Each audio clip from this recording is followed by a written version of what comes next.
I hope you guys are having a good night. My name is Dr. Boyce Watkins, and I want to say hello to everybody. And today we're going to talk about single mothers and money. Don't ask me why this topic came to mind, but I thought I would give you some interesting statistics about single mothers and why the struggle is so deep. And then I'm going to kind of freestyle a little bit and bring in my financial background and kind of give you some perspectives on money and family and kids and single parenthood and everything else and how that works from an economic standpoint. So get comfortable, buckle up a seatbelt. We'll get started on the Black Financial Channel right now.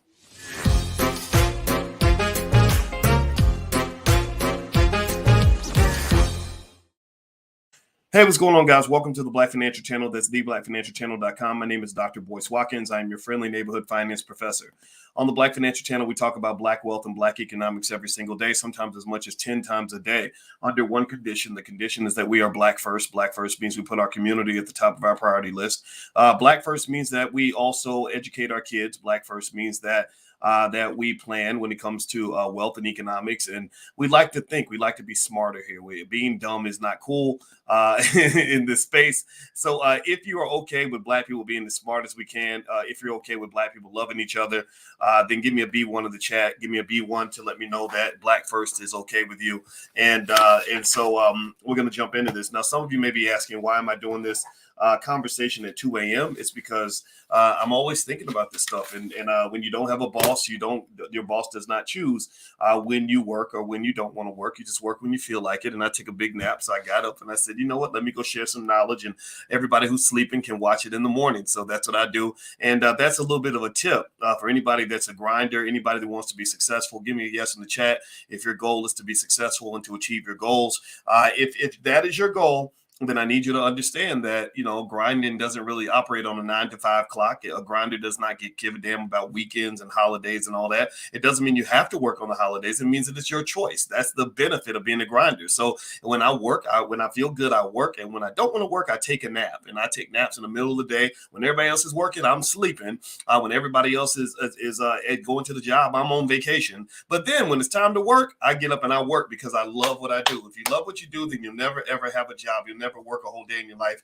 I'm not good at jobs. Last time I had a job was a long time ago. Even when I was at Syracuse University, I didn't really have a job. I was making 6 figures, working when I felt like it, going into the office twice a week. So I ain't never really had like that kind of a job since I worked at Arby's when I was in college. And that was enough of an experience to tell me I don't want to do this no more. I don't want to work for no white man no more, or black man, anybody, any man, any woman. I don't want nobody controlling my life. So ultimately, that is the thing I want to share with you. I hope it's okay if I share that. I'm not bragging or anything. I'm just encouraging you. I want you to just understand that the way your mama and your daddy live their life ain't got to be how you live your life. Give me a yes in the chat if you get what I'm saying. Give me a yes if you're following the logic here. If I'm going over your head, then I apologize. You might want to just go to another platform. So let me ask y'all a question.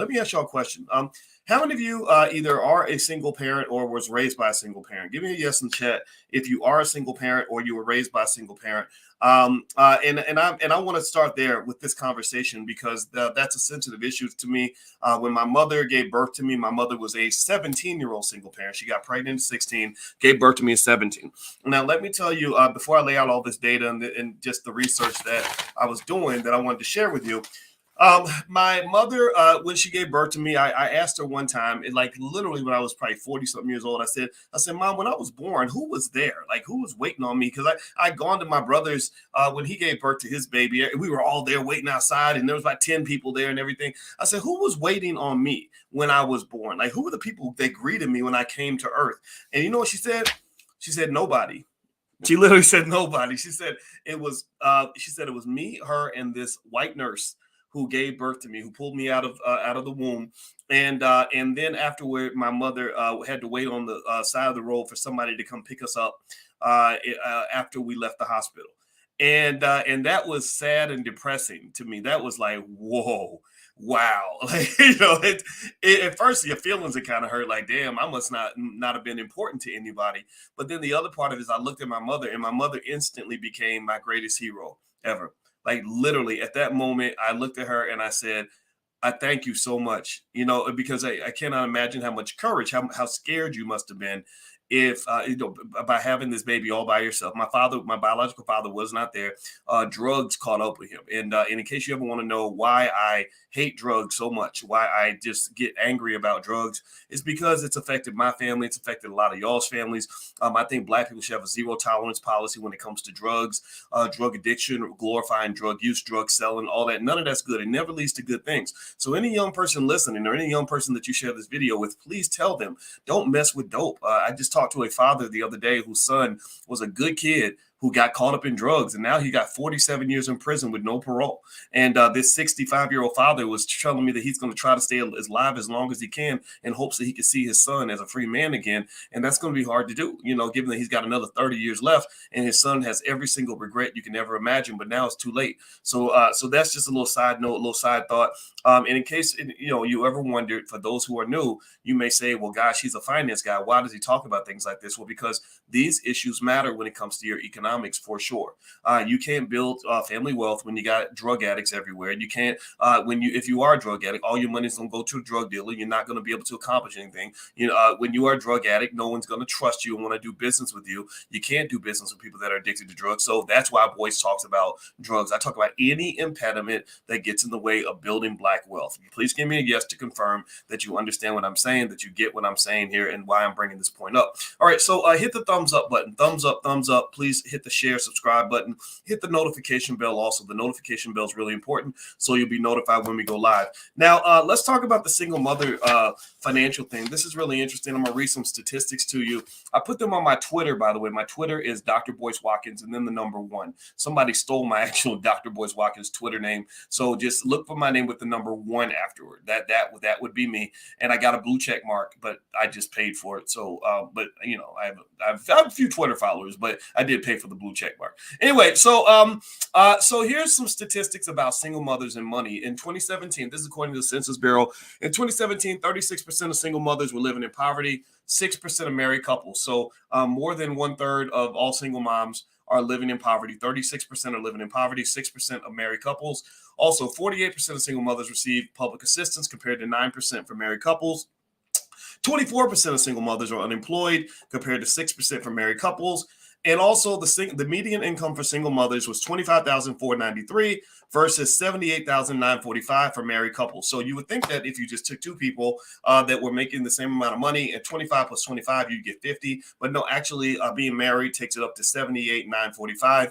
And there's various reasons. There's even economic theory behind it in terms of specialization in the household. So for example, my wife and I, who you might have seen on this podcast before, my wife is a therapist and she's also a professor just like me. So what happens is that the things that I'm good at, I do, and the things that she's good at, she does. And that specialization allows you to say, okay, babe, can you hold it down over here while I go make money? Or, hey, babe, I got to go to this meeting. Can you watch the kids? Or, hey, babe, can you pick up the baby from dance class while I go and I meet with a client? You understand? So that teamwork is really a powerful part of wealth building and economics. And so the thing that makes me saddest about the whole single mother phenomenon is not so much a judgmental thing. I'm not judging your relationships or how it all happened. We're not trying to do all that. What I'm really saying is that, that when you're talking about families where you don't have a lot of people working together, you're missing a big part of the powernomics model. A lot of economics in America and around the world is a team sport.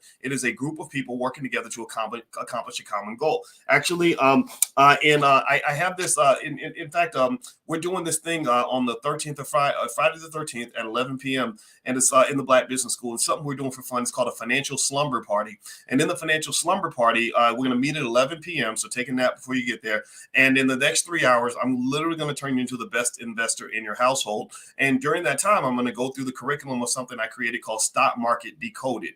And in Stock Market Decoded, I have one little thing that I teach called a wealth triangle. And the wealth triangle shows how working together as a group across time is more effective than working as an individual for a short period of time. So if you'd like to join us, by the way, just go to my website. It's boycewatkins.com. If you're watching on Instagram, you can just hit the link in the bio and you can take a look. So here's the thing. When you're doing it by yourself, it's really, really hard. It's a lot like trying to play basketball with one arm. You can be a good basketball player with one arm. There's one guy who actually he's a McDonald's All-American with one arm, but he'd probably be better if he had two arms. And if he had two arms, he becomes Michael Jordan. But with one arm, he becomes this sort of guy that can do these amazing things. But he's kind of missing an element that should be there in that process. And so one of the things I was thinking about was that when you're talking about what's going on with the single mother phenomenon and everything else that's kind of happened all throughout our society, I go back to my mother and my mother being 17 years old, giving birth to me in that hospital where it was just me, her, and that white lady. And I remember my mother, I said, thank you for giving birth to me and giving me a chance to live, because a lot of people would tell you that you didn't have enough money to have a child, that because, you know what I'm talking about? And that makes those conversations make me uncomfortable, because I'm not really sure if having enough money should be a requirement to have a child. Maybe having enough wealth should be a requirement. And what do I mean by that? Well, because you could be wealthy in a lot of ways that have nothing to do with money. Right? You could be wealthy in terms of your spirit. You could be wealthy in terms of the amount of love you can give a child. You can be wealthy in terms of the amount of time and nurturing you can give the child. So maybe you have to have resources, and the resource isn't just money in your bank account. The resource might be the love in your heart. So, family support. It might be the time that you put into your child. So I told my mother, thank you for doing that. And there were benefits. Long term, we got our financial situation together. All those financial problems that she thought was going to last forever, they all disappeared about 3 or 4 years in. And then also, as kind of a thank you to my parents, to my mother and my stepfather, I paid their house off. I was like, I'm really happy to pay your house off, and I'm happy you gave me life. Like, I can never repay that debt. That is a debt I can never repay. So let me just buy you a new car with no car note, and let me pay your house off for you. So that was one of the 1,000 ways I thank my mother for doing that for me, for going through and having the courage to give birth to me at the age of 17. So shout out to the single mothers. I appreciate you, I respect you, and I love you for what you're doing for your kids, and I won't let anybody attack you. I don't think that that's right. Now, here's what we got to do, though, is we got to talk about sort of what happens when you're talking about families, a community of families that are that don't have the teamwork that can actually lead to pathways to wealth. Here's what I want you to do. And when you're thinking about the solemn, very important act of having a child with another person, think about it from a business standpoint. So if you start a business with another person, imagine you're starting a business with somebody. And in order to start this business, you have to go hundreds of thousands of dollars in debt. The average cost to raise one child in America is about $300,000. It was $250,000. Now it's about $300K with inflation. So if you have two kids with somebody, you're basically signing a contract to go $600,000 in debt. You follow what I'm saying? Give me a yes if you're following the logic here. So you're having two kids with this dude or this woman or whatever, and each child is going to cost you $300,000 to raise. So there is a $600,000 debt that must be repaid, over time, over 18 years. Now, and that doesn't even count the time and all the stress and everything that comes with raising. I mean, kids are tough, right? So if you're doing this and you're starting this business with another person, where you're $600,000 in debt, just like that, maybe we should sort of think carefully about who we're going into business with. Maybe there's a conversation that needs to be had about sort of thinking, is this situation one that I really should get into? And how do I avoid allowing the temptation of love and good sex and all that to cause me to go into this massive amount of debt in a business with somebody who maybe I didn't vet that person as well as I should have. Maybe I judged him just solely based on how much swag he had, or how good looking he was, or how good the sex was, or maybe I just judged her on the size of her booty, or how pretty she was, or whatever, and I didn't sort of think about the magnitude of this transaction. And again, I'm not really shaming anybody or judging anybody on who they choose to sleep with, but at some point that conversation has to be had, because the way you plan your family, your Planned Parenthood agenda, has a massive impact on your ability to build wealth. In fact, when I showed you all, let me read those stats again. They're on my Twitter account. If you want to see it, Twitter, Dr. Boyce Watkins 1. Feel free to join the conversation. 36% of single mothers are in poverty, 48% receive public assistance, 24% are unemployed, and the median income is just $25,000 versus $78,000 for married couples. So what has happened in those situations, in my view, when you have a struggling single parent that's having trouble paying the bills, What in my mind has occurred, this is me thinking as an economist, is that you started a business with another person, took on a massive debt that comes with having children, and your business partner bailed on the business, or your business partner is not there to take up his or her part of the agreement.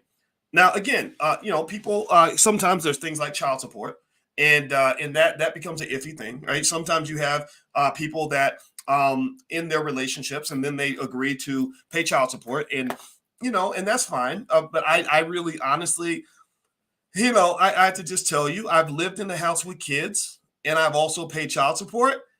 It's easier to pay child support.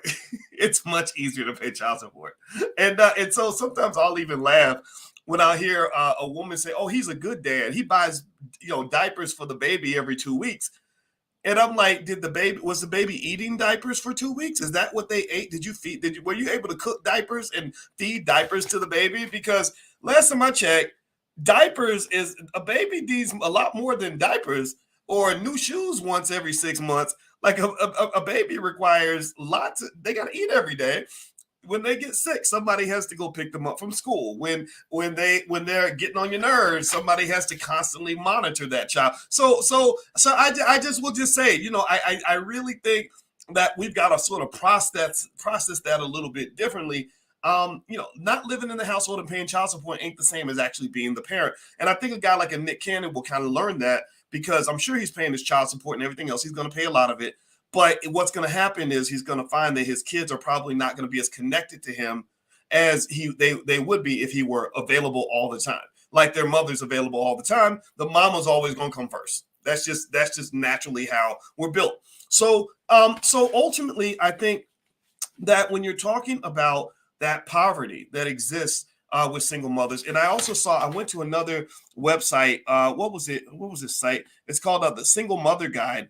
They actually said that Black women are 1/3 of all single mothers. Now, we're just 13% of the population, but Black people have a lot more single parenthood stuff going on than other groups do. And again, not a judgmental thing, just a factual thing. So as many Black women as there are that are killing it and doing extremely well and making lots of money and getting all the education, there's a massive underclass of Black single mothers that are really struggling financially.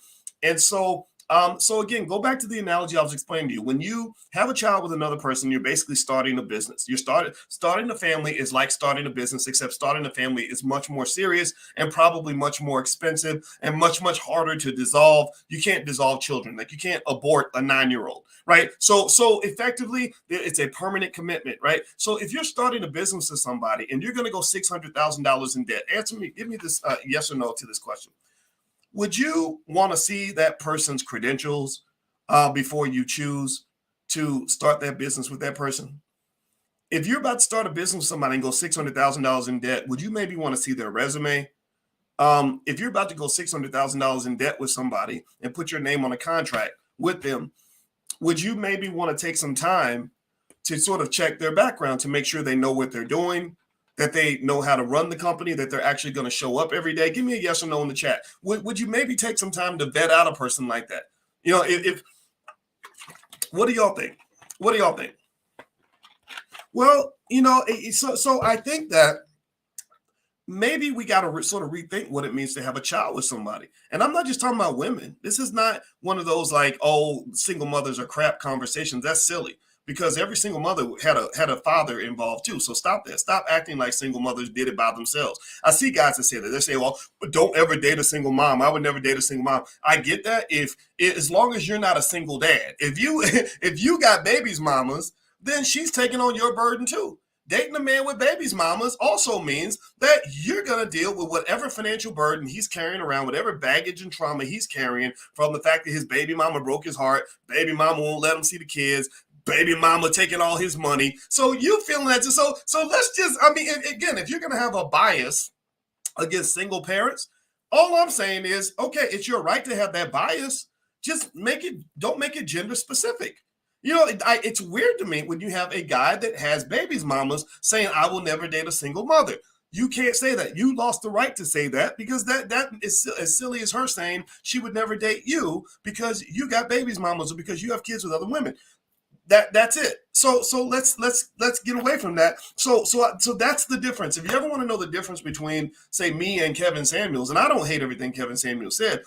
Kevin, before he died, he did a video about me, and he was very nice, and supportive. So I think he's logical and smart. I don't dislike Kevin, but I just didn't agree with the gender bias. I was like, why is every thumbnail a woman on the thumbnail? I don't see any men on these thumbnails. I showed you all the last 10 thumbnails that Kevin put up were all thumbnails of women.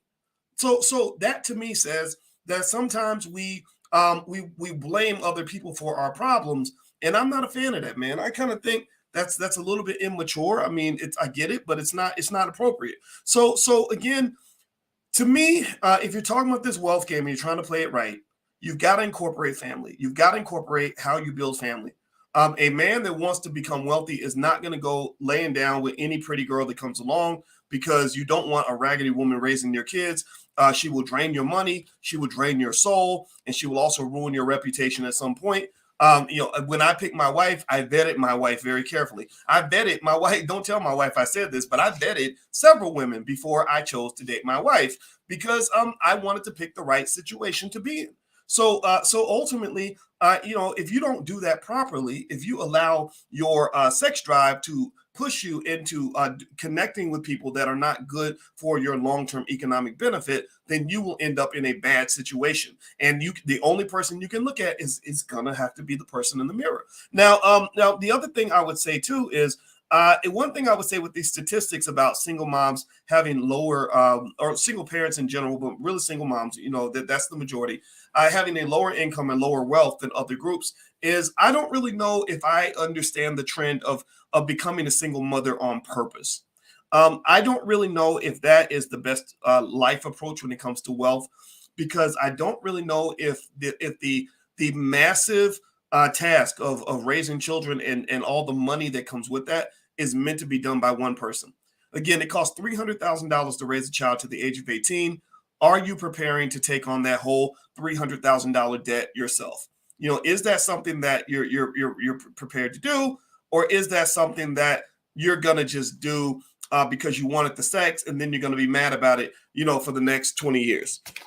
So I don't know if I would want to do it, deliberately. The other thing too is, what's interesting to me also is that there is an interesting conversation I see sometimes when we talk about family and marriage and relationships and all that. And I'm not really somebody to sit here and say marriage is for everybody. I don't think it is for everybody. I think marriage does take a lot of work. Relationships take a lot of work. That's just a fact. But it's interesting to me that I see people that will work harder to keep a job than they'll work to keep a spouse. Like, you'll work extremely hard to keep Mr. Charlie happy at the factory so you can keep your job, but you don't want to work hard to keep your woman, the woman who gave birth to your kids. Or you don't want to work hard to keep your man, but you'll work hard to get a job that pays you more money, or to make sure that you don't upset the people that manage you at UPS. I kind of think that you should probably understand that your family has as much impact on your eventual wealth and economic status as your job does. The difference is that the family actually is connected to things that money can't buy. You can't, no matter how much money you make, how successful you are, if your relationship with your children is broken, it's hard to really buy that back, if not impossible. So I would almost say that the way a wealthy person would look at family is you look at family like an investment strategy. You think about having children with another person as starting a business where there is a massive amount of debt. That debt is more easily repaid when two people are paying the debt as opposed to when one person's paying the debt. So when you put yourself in a scenario where you didn't vet the person properly, or you only vetted them based on the size of his penis, or how big her booty is, or how good the sex is, or how pretty somebody is, or whatever, then what occurs is that you end up doing a job as one person that's supposed to be done by two people. And so I would just say that these single mother statistics are sad, but I would almost say that if you want to sort of adjust that narrative, think about family the same way you think about business. Think about laying down with somebody as very serious. Value yourself enough to say that if I'm going to be doing this thing called life and wealth building and powernomics and everything else, I need appropriate teammates. If I'm trying to win a championship in a sport, I don't just go grab a teammate off the street. I got to go see him play. I got to know how good he is. I got to know what kind of a person that person is, if they're going to show up, how they react to the good times, how they react to the bad times. I also need to know about their experience. So if I'm having a child with a woman, let's say I was having a child right now with a lady, you know what I'm going to do? I'm going to find out what her background is. I'm going to find out what her daddy was like, what her relationship with her father was like, if she respected him or didn't respect him. I'm going to find out, what did she see growing up? How did she see parents and family and everything else? Does she see the father as an essential part of the life of the child, or does she see the father as this accessory that you can just detach and the child is going to be just fine? I want to know these things. Did she grow up watching two people that were married kind of work it out and figure it out along the way, or is marriage like a fantasy in her head where she thinks every day is going to be popcorn and cotton candy? So ultimately, those things make a difference, because one thing I noticed as I got older is that I had a huge advantage by seeing my parents hustle through 48 years of really difficult marriage. I saw my parents fight it out. I saw them, almost want to leave each other. I saw them have to compromise. I saw my daddy simping for my mama. I saw my mama, simping for my daddy. I saw them submitting to each other on a constant basis. And I said, oh, Lord, I get it now. A lot of people can't stay married because they have a fantasy in their head that somebody told them, or something that somebody wrote in a textbook, and they think that's what a marriage looks like. Whereas I saw what that damn thing really looks like, and it ain't as pretty as you might think. So again, when you talk about family and marriage and all that, I'm not sitting here trying to be, I'm not a person, if I was honest with you, I'm not a person that's a 100% advocate for marriage for everybody. I'm just not. I'm not a person that's biased in favor of it. I'm biased in favor of you living the life strategy that's going to get you what you want. That's it. That's going to get you where you want to be. And that that has enough vision attached to it that you're going to realize that the things you want at 30 are going to be different from the things you want at 60. And in order to kind of prepare for that, you got to think ahead of the clock. You can't just say, well, I'm 28. I want to have all the sex I can get. I never want to settle down with any woman. Well, because you won't be 28 forever. Then you'll be 38. Then you'll be 48. Then you'll be 58. And as you evolve, the strategy has to change. You cannot be a 54-year-old teenager. Next thing you know, you've been on drop dead of a heart attack next to some chick you don't even know, and she only won't care enough about you to take you to the hospital. So ultimately, life planning, family planning is extremely important. I think that if you're upset about your baby mama or your baby daddy, you have to accept the fact that you did pick that person. And I bet you that if you go back and look at the process of how you picked that person, there's probably some red flags you overlooked because you were in love. And that's what love does. Love is very tricky. Love kind of fools us. And my thought is that even if you're not attracted to the person or in love with the person at that same level, looking at the value system of that person that you go into business with, the business of having a family, I think really matters. If I'm going to go start a company, I want to start a company with somebody who has run a business before or who has been around people who know how to run a business. I do not want to start a family with somebody who has no clue on what it takes to run a family, because that's only a recipe for disaster. So you can't pick people based on how much you like them. You must pick them on whether they know what they're doing. And especially when you talk about picking a man, because a lot of women want to let men lead. Some of these men are not qualified to lead. Some of these men ain't never led nothing. Some men ain't never led, can't even lead themselves. So why would you put your children in the charge of a man who does not have the first clue of what manhood looks like? You look at the internet, there's a lot of little boys out here. Look at some of the comments they make in the chat. They're just children, and so why in the world would you want to go make a baby with a child? Because all you're doing at that point is you're punishing the child. And the same thing is true with the women. There are some women out here who hate men, who never grew up respecting men, who never grew up in a space where men were valued, who don't even understand the first thing about what it means to even talk to a man. Why would you have a baby with that? And then next thing you know, you're on the internet broken and crying and whining because your baby mama did you wrong, but you picked that lady and you picked her. I know why you picked her. You picked her because she had long hair and a big booty, but you weren't thinking that your kids ain't going to care about how big her booty was. So your kids are going to care about what kind of woman she is, what she's actually made of, what her substance is. So I just kind of think that this whole poverty thing, this single parent thing, a lot of it's due to poor examples, very poor planning. And when you don't plan, you will fail. If you want to be successful, you must have a plan. If you do not have a plan, then you're basically planning to disappoint yourself, disappoint your kids, And that's just kind of how life works. All right, guys. Well, anyway, I'm going to get on out of here. My new book is called The 10 Commandments of Black Economic Power. Feel free to go to boycewatkins.com if you'd like to go take a look at the book. And also, if you want to join us for our financial slumber party on Friday the 13th at 11 p.m., we're going to go through Stock Market Decoded. In those 3 hours, I will make you the best investor in your family, and we're going to have fun. So show up in your pajamas. We're going to meet on a Zoom in our pajamas. Bring your popcorn. Be ready to have fun. But I'm going to take you through some material where you can also have fun and learn at the same time. And when you get done, you will be the best investor in your family, and you'll be fully prepared to go and take down all the haters that are telling you that investing is bad or that it's not going to work and all this other stuff. I have a PhD in this stuff. I can break it all down for you, and you guys know that that's what I love to do. So take care. Feel free. If you'd like to register, just go to boycewatkins.com. Have a good night, everybody. Love you. I will see you guys soon. Take care now. Peace.